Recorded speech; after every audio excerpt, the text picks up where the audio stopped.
Programa 6 mais 1 na Rádio da Universidade. Um programa sobre literatura infantil e leitura, feito pelos autores Alexandre Brito, Antônio Chimenec, Caio Ritter, Christian Davi, Glaucia de Souza, Laura Castilhos e a presença de um convidado. Este programa foi selecionado no edital de chamada para seleção e veiculação de conteúdos na Rádio da Universidade em maio de 2025. 6 mais 1 na Rádio da Universidade. Livro em Foco. Olá, ouvintes do nosso programa 6 mais 1. Aqui é Caio Ritter falando com vocês no nosso Livro em Foco. Hoje vamos conversar um pouquinho sobre um clássico da literatura universal, Pippi Meia Longa. Pippi surgiu da mente prodigiosa de Astrid Lindgren, uma autora sueca que nasceu em 1907. A Astrid escreveu mais de 40 livros para crianças e vendeu cerca de 165 milhões de exemplares no mundo inteiro. Uma vez ela até comentou: "Eu escrevo para divertir a criança que vive dentro de mim. Só espero que outras crianças também se divirtam." Muitas das histórias de Astrid foram baseadas em suas memórias de infância e são repletas de personagens cheias de vida e pouco convencionais, como aquela mais famosa e de que nós vamos conversar um pouquinho hoje, Pippi Meia Longa. Pippi provavelmente é a personagem mais conhecida de Astrid. Entre os prêmios de literatura que a autora recebeu está o prestigiado Hans Christian Andersen, e a Astrid morreu em 2002. Um dos grandes prêmios também dados à literatura para a infância mundial recebe o nome de Astrid Lindgren. Mas vamos falar um pouquinho então da nossa garotinha Pippi Meia Longa. Pippi é uma menina de 9 anos, ela é incrivelmente forte, ela é muito independente, né? Ela não tem pai nem mãe, ela mora sozinha, né? Imaginem isso. Mas ela é feliz da vida. Ela tem 2 companheiros, um cavalo e um macaquinho. Ela mesma faz as suas roupas, bem esquisitas, na verdade, e a sua comida. Biscoitos, panquecas, sanduíches, é disso que a Pippi gosta. Ela é destemida, ela é sapeca, ela lembra muito a personagem do Monteiro Lobato, a Emília do Sítio do Pica-Pau Amarelo, né? A Pippi, ela sempre tem uma resposta na ponta da língua e ela demonstra muita confiança em si mesmo. Se ela tiver que enfrentar 5 meninos brigões, ela fará isso sem receio nenhum. Ela engana a polícia que quer levá-la para um lar de crianças, ela põe 2 ladrões a correr, ela enfrenta um touro à unha, enfim, ela é uma menina prodigiosa. Nada convencional, ela causa espanto e confusão por onde ela passa, seja na escola, no circo ou na casa de seus vizinhos. Pippi é uma menina que realiza sonhos de liberdade e aventura, e isso a torna absolutamente encantadora. As aventuras de Pippi estão em 3 livros, né? Pippi Meia Longa, que é o livro que apresenta a personagem para os seus leitores, Pippi nos Mares do Sul e Pippi a Bordo. É possível se dizer que as aventuras de Pippi, na verdade, são uma grande celebração à alegria de viver com disposição e sem medo. A heroína é uma menina, como eu já disse, né, incrivelmente forte. Ela vive solta pelo mundo, né? Ela mesma dá conta de si e não há quem a consiga enquadrar, né? Ela é uma menina sem enquadramentos, é uma menina que representa a grande liberdade presente na infância, a imaginação, a fantasia, tudo isso faz parte desse universo fantasioso, imaginoso que Pippi constrói para si. Eu vou ler para vocês, então, o início da novela juvenil Pippi Meia Longa. Capítulo 1. Pippi vai morar na Vila Vilecula. Aquela era uma cidade muito pequena, pequena mesmo. Na beirinha da cidade havia um velho jardim abandonado. No jardim havia uma casa velha e na casa morava Pipi Meia Longa.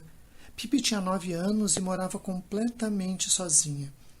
A menina não tinha pai nem mãe e, no fim das contas, até que isso era bom, porque ninguém vinha dizer a ela que estava na hora de ir para a cama no exato instante em que ela estava se divertindo mais. E ninguém a mandava tomar óleo de fígado de bacalhau quando ela estava com vontade de chupar uma bala. Muito tempo antes, Pipi tivera um pai de quem gostava muitíssimo, e antes ainda, lógico, que também havia tido uma mãe. Só que fazia tanto tempo que ela não tinha mais mãe que quase nem conseguia mais se lembrar dela. Se você curtiu a nossa Pipi, as edições do Brasil são feitas pela Companhia das Letrinhas, que tem as três aventuras de Pipi. Pipi Meia Longa, Pipi nos Mares do Sul, Pipi a Bordo, com ilustrações de Michael Chesworth. 6+1. 6+1 na Rádio da Universidade. No meu tempo era assim. E no quadro No Meu Tempo, hoje vamos ouvir a crônica A Rua Mais Importante do Universo, crônica escrita pelo escritor Christian Davy, em que ele mergulha nos seus tempos de infância, trazendo para nós, partilhando conosco as alegrias e as aventuras que ele vivenciou na sua rua. Eu morei na rua mais importante do universo. E não digo isso assim levianamente, mas tenho consciência de que várias ruas, dependendo de quem conta a sua memória, podem ter esse título. Dito isso, tenho certeza de que a minha rua foi a mais importante para mim. Uma rua sem saída, no coração do bairro Menino Deus, em Porto Alegre. Uma rua que, apesar de estar localizada em uma cidade grande, guardava a personalidade de uma rua do interior. A rua se chamava Gumercindo Saraiva e abrigava o prédio onde eu morava, o Timbaúva, e mais outro ao lado, o Esmeralda. Em frente ao meu prédio, 3 casas de planta igual, mas com seus jeitinhos peculiares, habitadas por 3 grandes amigos meus. Ao lado dessas casas, um terreno baldio imenso transformado em um campo de futebol de areia que se estendia até a rua paralela, ligando as duas e já estabelecendo uma certa rivalidade. Nós o chamávamos afetuosamente de Campinho. No fim da rua, um muro, chamado por nós de Muro da Vergonha, não sei bem o motivo, mas acredito que pelo seu estado decadente. Do outro lado do muro havia um matagal quase inexplorado dominando uma extensa área e os restos de um velho hospital, além de eucaliptos gigantes e muitos mistérios. Foi lá que vivi toda a minha infância e onde ainda sonho, ainda que num sonho escondido no porão da minha mente, em morar um dia. Chego a lembrar daquele poema do Mário Quintana e sinto até uma certa conexão com ele quando lembro da minha rua. Eu poderia descrever cada parte daquela rua e seus muitos fatos interessantes e peculiaridades. Falar sobre os campeonatos de taco que agregava dezenas de amigos e adversários e nos quais eu era sempre um dos favoritos. Poderia falar sobre o futebol no meio da rua, o 3 dentro, o 3 fora, e os chutes galácticos que balançavam a fiação e por vezes deixavam as casas e os prédios sem luz, enquanto nós corríamos apavorados esperando a repreensão dos pais e vizinhos. Poderia falar de muita coisa mesmo, mas escolho nesse momento falar sobre os dias de dezembro que eram dominados pelo espírito de Natal. Naqueles dias, as 3 casas irmãs se iluminavam com luzes de Natal e outros objetos de decoração. 3 dias antes e até após o Ano Novo, a ceia natalina e a decoração das árvores de Natal dominavam os assuntos, as mentes e o dia a dia das famílias. Alguns usavam árvores gigantes compradas para a ocasião. Outros, como a minha família, usavam a mesma árvore natural todo ano. Ela parecia aguardar pacientemente em um vaso na casa de meus avós, o chamado anual, e então se vestia de suas bolas coloridas e outros adereços para participar conosco da noite tão aguardada. As ceias variavam de casa para casa, mas nós, a criançada, tínhamos quase um passe livre e em algum momento conseguíamos provar todos os quitutes e as aves natalinas dos vizinhos ou de quase todos. E quando chegava aquela noite, podíamos ficar em frente de casa até de madrugada, simplesmente conversando, correndo, brincando e jogando todos os jogos e brincadeiras que tivéssemos vontade naquele palco que era a nossa amada rua iluminada, a rua mais importante do universo. E uma semana depois, tudo se repetia no Ano Novo. 6+1. 6+1 na Rádio da Universidade. 6 mais 1. E quem está conosco hoje no nosso quadro 6 mais 1 é a Carmen Lima. Carmen é contadora de histórias, é professora, é brincante, é atriz e ela é muito conhecida, na verdade, pelo nome carinhoso de Carminha. Carminha, que legal te ter aqui com a gente. E, enfim, a gente quer conversar um pouquinho sobre a arte da contação de histórias, né?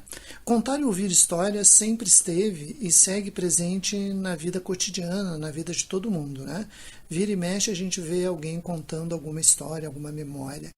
Então, Carminha, por que no geral as pessoas têm tanto fascínio por contar e por ouvir narrativas? Caio, primeiro, muito obrigada pelo convite para participar do programa 6 mais 1. Finalmente chegou a minha vez, que bom. E um oi bem grande para as pessoas que estão aqui acompanhando.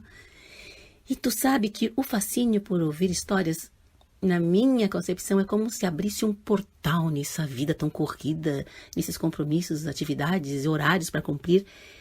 E quando tu para o momento da história, é um respiro que tu te permite, uma tranquilidade, tu desacelera tudo e te acalma. E a história te transporta para um universo de muitas possibilidades, aventura, suspense, drama, afeto, humor. E é essa troca de vivências entre quem oferece e quem recebe a história. É um encantamento do público adulto, do público infanto-juvenil, que este também está cada vez mais inserido no universo de muitas descobertas, de muitas informações. Então, perceber o livro, perceber a história, isto é um fascínio muito grande, é um encantamento que une gerações num momento muito prazeroso, de aconchego, de imaginação, e a mente voa através das histórias. Talvez seja isso mesmo, né? O ouvir histórias tem um dado de aconchego, de aproximação, é um abraço em forma de palavras, acredito, né? E você viveu, quando criança, num espaço leitor, num espaço que suscitava contar e ouvir histórias? Sim, vivi. O meu pai me contava muitas histórias antes de eu dormir e a minha mãe contava histórias enquanto estava se maquiando no banheiro. Eu pegava um banquinho, sentava ao lado dela e ficava escutando sempre as mesmas histórias. Adorava isso. E tinha uma senhora que ia na casa da gente com uma revista chamada Círculo do Livro. Ali tu escolhia os livros, né, como um catálogo, e depois ficava naquela expectativa. Ai, quando é que vem? Será que vem? E aí, quando chegava, era aquela alegria só. O meu primeiro livro foi O Urso com Música na Barriga. Nossa, até hoje eu lembro das ilustrações, assim, muito preciosas. E depois eu ganhei um livro que vinha junto uma fita cassete, cor de laranja. Lembro como se fosse ontem. Aí a gente botava assim naquele aparelho National 3 em 1 e eu ficava com o ouvido grudado na caixa de som, escutando. De um lado era o Pequeno Polegar e do outro A Bela Adormecida. E tinha uma passagem que o Pequeno Polegar estava dentro da orelha do cavalo e aquele... Nossa, fazia imaginar todo o cenário, a aventura. Nossa, era muito incrível. Ai, sim, a minha infância foi recheada de livros e histórias. Isso é muito bom. Com certeza uma infância recheada de histórias e de livros acaba enchendo o coração e a mente de fantasias, né? E me diz uma coisa, Carminha, em que medida ouvir histórias pode ser considerado um elemento importante na formação leitora? Olha, Caio, é comprovado que as crianças aprendem através dos exemplos, sejam eles assim bons ou nem tão bons assim, né? Não é uma regra, mas se a criança vive num ambiente que é um ambiente leitor, ela é envolvida nessa prática de forma prazerosa, natural, com acolhida, onde ela seja a protagonista na escolha de um livro, no preparo do ambiente. Onde nós vamos ouvir história hoje? No banheiro? Debaixo da mesa? No pátio? Em cima da mesa? Então, ela associa esse momento agradável ao livro. E se quem oferece a história, seja assim, ou um livro em formato visual, tátil ou auditivo, faz diferentes vozes, suspense, faz pausas, isso também desperta na criança o desejo de recontar aquela história, Quantas vezes a gente já não percebeu, assim, nas brincadeiras, uma criança com um livro na mão, usando do seu jeito, a mesma forma do adulto contar, recriando através de forma lúdica o que o adulto ofereceu. E como eu falei, não é uma regra, mas isso contribui muito na formação leitora de uma criança. Então, e a Carminha menina se construiu como pessoa nesse universo cheio de livros. Mas nos diga uma coisa, Carminha, na tua concepção, assim, qual é a diferença entre um contador de histórias e um escritor? Às vezes a gente percebe que essas atividades, de certa forma, se confundem, né? Para mim, a diferença entre um escritor e um contador é que o escritor conta a história através do código escrito. Ele tem lá o seu momento de insight, ele tem um momento de criatividade e vai fazendo ali uma explosão de ideias, vai reorganizando e colocando no papel, vai eliminando, acrescentando, substituindo. Mas ele é um contador do código escrito, através do livro. Já o contador de histórias faz uma adaptação daquele livro e procura, com suas palavras, ser o mais fiel possível para o seu público que está ali perceber naquela obra. Claro que ele não entrega todo o ouro. Eu sou uma assim, que eu não conto tudo que está no livro, para que o espectador tenha ali a curiosidade de ir em busca do livro e perceber surpresas que não foram ditas na contação e assim formar mais e mais leitores, porque esse é o nosso grande foco na vida, né? Um contador ser parceiro do escritor para formar um belo leitor. E me diz uma coisa, Carminha, na hora de escolher uma história para contar, um livro para contar, quais são os critérios que você usa? Tu sabe, nem sempre eu tenho a possibilidade de escolher o livro. Às vezes a editora, a escola, ou eu tenho que representar algum autor, então eu tenho um livro específico. E ali eu faço o que eu falei, né? Eu leio, releio, conto, reconto para absorver aquela história e fazer parte dela também. Mas quando eu tenho a liberdade de escolher a história, eu primo sempre pelos contos brasileiros. O nosso folclore é riquíssimo, com as manifestações, as canções, versos, lendas, parlendas, danças, cirandas, é riquíssimo. Então eu procuro, através dessas literaturas, perpetuar e transmitir para as gerações mais novas que muitas vezes eu vou em determinado segmento, as crianças não conhecem uma canção de roda, não conhecem um verso, não conhecem uma parlenda, uma adivinha. E isto é muito preocupante, porque se tu não perpetua a tua cultura através das crianças, a nossa cultura se extingue. Então, por favor, eu faço aqui um apelo. Professores, famílias, amigos, cantem com as crianças, façam cirandas, adivinhas, trovas, versos. Isso é muito rico e é muito lúdico também. E perpetua a nossa cultura de uma maneira muito natural, muito orgânica, que é através da nossa cultura literária. Então, estamos nos aproximando do final da nossa entrevista, do nosso encontro. Eu queria te fazer uma última pergunta. Assim, eu percebo que nas contações de história, enfim, há muitos contadores que se amparam numa série de suportes, né, fantasias de personagens, objetos, recursos cênicos ou sonoros. Já outros fazem uso apenas da voz, do próprio corpo, né? Na tua concepção, assim, o que é necessário, o que é essencial, né, quando se vai contar uma história? Quais são as principais características ou o principal preparo, né, de um contador de histórias? Sabe, Caio, eu acredito que são várias as características, mas uma das mais importantes é o cuidado pessoal. Te hidratar, tomar bastante água, fazer exercícios vocálicos, alongamentos, exercícios respiratórios, mas não só no dia da contação. Tu tem que fazer isso como um hábito. Alimentação leve antes da contação, andar com uma echarpe no bolso, porque às vezes tu entra num lugar ar-condicionado, tu sai, tá calor, tu entra, tá frio, tu sai, tá chovendo. Então, a nossa voz, tem que ter todo cuidado, porque o teu corpo é o teu instrumento de trabalho agora. Outro item é tu ampliar o teu repertório através de diferentes gêneros literários, não ficar somente ali no confortável, né?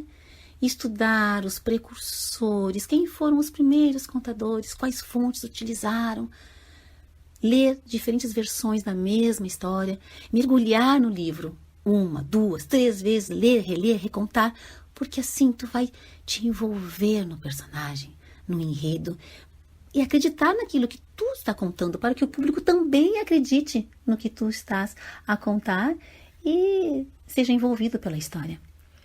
Outra característica é tu modular a tua voz, saber que o microfone está ali para o teu apoio, senão quando tu vê, tu está gritando para aquele último que está lá, te escute, e é um desgaste muito grande. Saber também utilizar o silêncio. O silêncio, a pausa, eles também fazem parte da história, porque às vezes tu tá num crescente assim, ó, pá, pá, pá, pá, e é preciso puxar aquele público que tá tão aéreo, assim, naquela tensão, e volta, e dá um respiro, e a história prossegue. Porque muitas vezes para mim o público é o nosso maior recurso. É para ele que você está ali te dedicando na história, e ele te devolve muitas vezes além do que está esperando, ou não. Nem sempre, né? Então, cabe ao contador ter aquela estratégia imediata para resolver situações que podem ocorrer de acaso, ter um jogo de cintura, uma capacidade de improvisação para retomar a história, envolver o público e entregar uma contação redondinha. Muito bom te ouvir, Carminha, muito bom compartilhar esse momento contigo. 6+1 fica agradecido da tua presença no nosso programa, sobretudo para falar, né, dessa parceria interessante e boa da literatura com os contadores de histórias. Né? Então, valeu pela presença. Um abraço, então, Caio, abraço a todos os ouvintes e sucesso, vida longa ao programa 6+1. Beijo, gente! 6+1. 6+1 na Rádio da Universidade. Se você quiser conhecer um pouco mais de nosso trabalho ou entrar em contato conosco, acesse nosso perfil no Instagram, 6.mais1.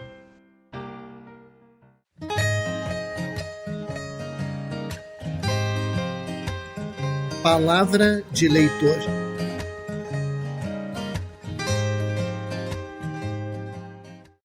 E chegou o momento do Palavra do Leitor, espaço em que os nossos leitores infantis, juvenis, dão dicas de leitura.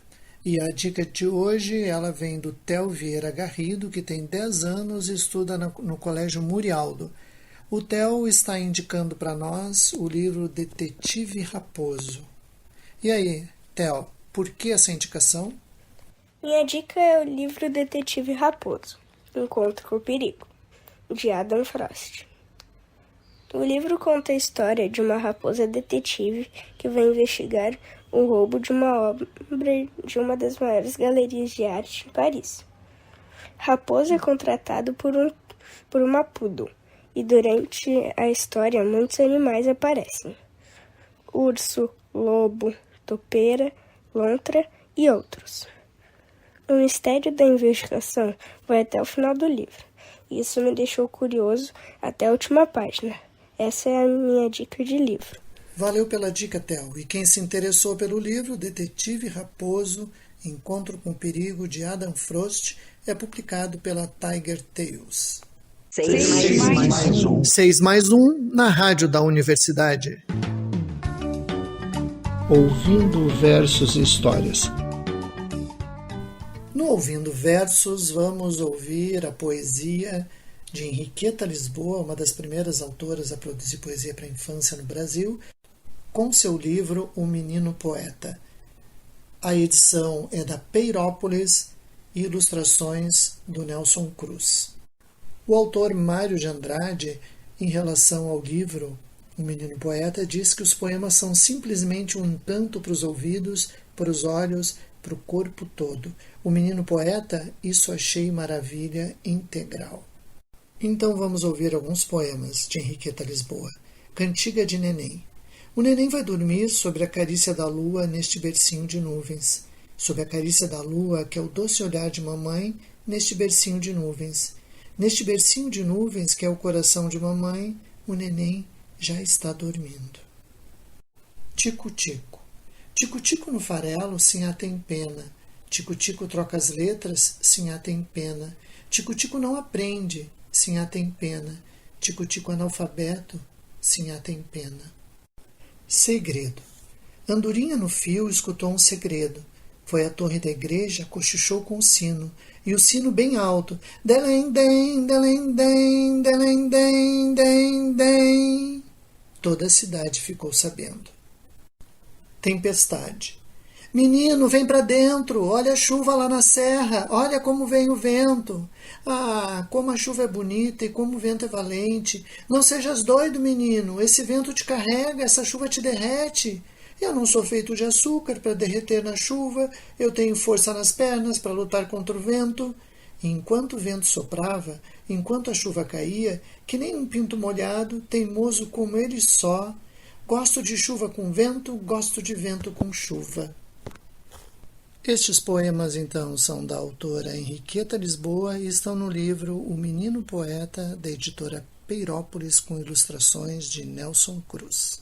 6+1 na Rádio da Universidade.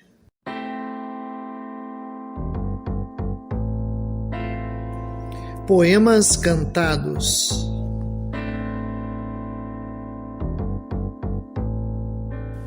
E no quadro Poemas Cantados dessa edição, temos a canção Sólido, letra do grupo 6+1, interpretação de Alexandre Brito e Christian Davi.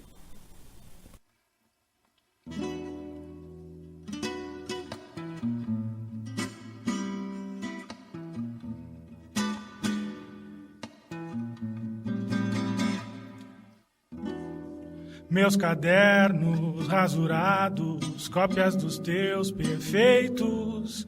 Minhas dúvidas tão sem graça, perto das tuas válidas. Minha vida tão sozinha, antes de te tropegar. Antes sem cadarços, agora contigo sólido.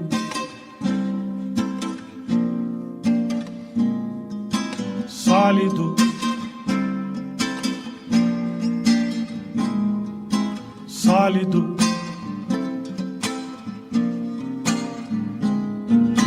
sólido.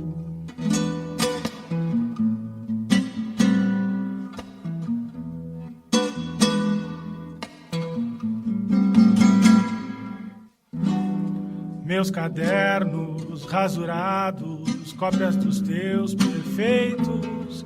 Minhas dúvidas tão sem graça, perto das tuas válidas. Minha vida tão sozinha, antes de te tropegar. Eu antes sem cadarços, agora contigo sólido.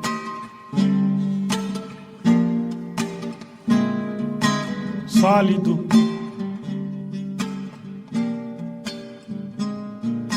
Sólido, sólido,